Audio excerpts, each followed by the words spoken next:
Shalom, salam damai sejahtera bagi kita semua, dimanapun kita berada. Kami berharap kita semua ada dalam keadaan sehat dan merasakan sukacita yang luar biasa daripada Tuhan saja. Saudara-saudari yang terkasih di dalam nama Tuhan Yesus Kristus, renungan kita hari ini diambil dari 2 Korintus 5 ayat 1 sampai dengan ayat yang ketiga.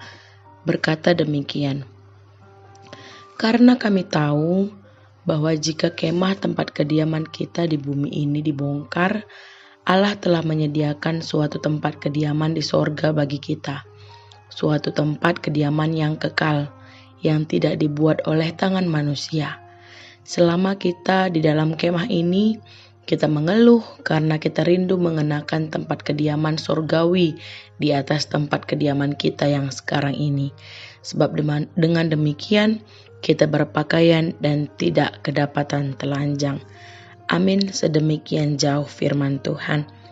Saudara-saudari yang terkasih di dalam nama Tuhan Yesus Kristus, seorang pria yang mengunjungi rumah seorang rabi berasal dari Polandia merasa keheranan karena saat itu ia hanya melihat sebuah ruangan yang sederhana dan penuh dengan buku, meja, serta bangku.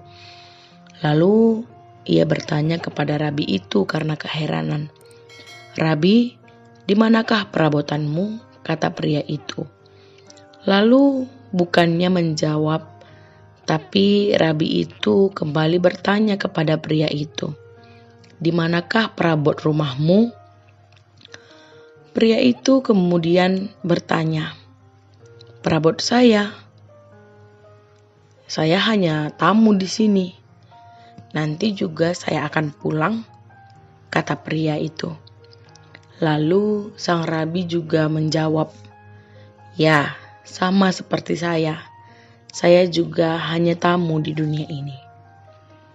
Saudara-saudari yang terkasih di dalam nama Tuhan Yesus Kristus, rabi itu memahami apa arti kefanaan hidup. Rasul Paulus menggunakan 2 kata untuk menggambarkan ini.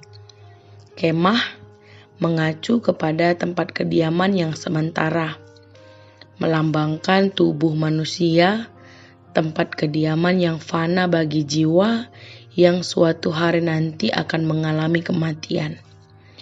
Lalu kata kedua yang dia pakai adalah dibongkar, yang berarti juga dilonggarkan, dirobohkan, dihancurkan.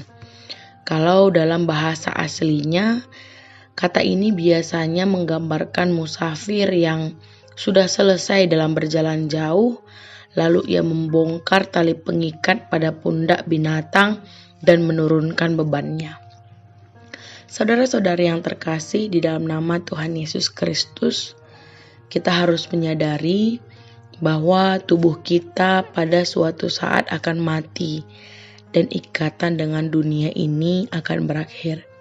Satu sisi kita akan mengalami penderitaan, kesedihan karena berpisah dengan orang-orang yang kita kasihi karena kematian.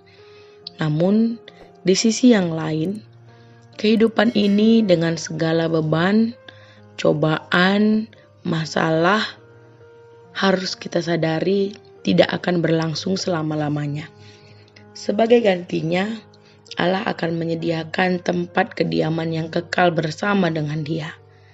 Biarlah apapun yang saat ini kita hadapi, pergumulan yang sedang kita emban, dan segala tanggung jawab yang mungkin saat ini menjadi persoalan bagi kita, janji Allah ini boleh menggugah kita, memberikan pengharapan bagi kita untuk tetap menjalani hidup dengan tabah, penuh kesabaran, penuh syukur, dan boleh tetap hidup dengan prioritas yang benar.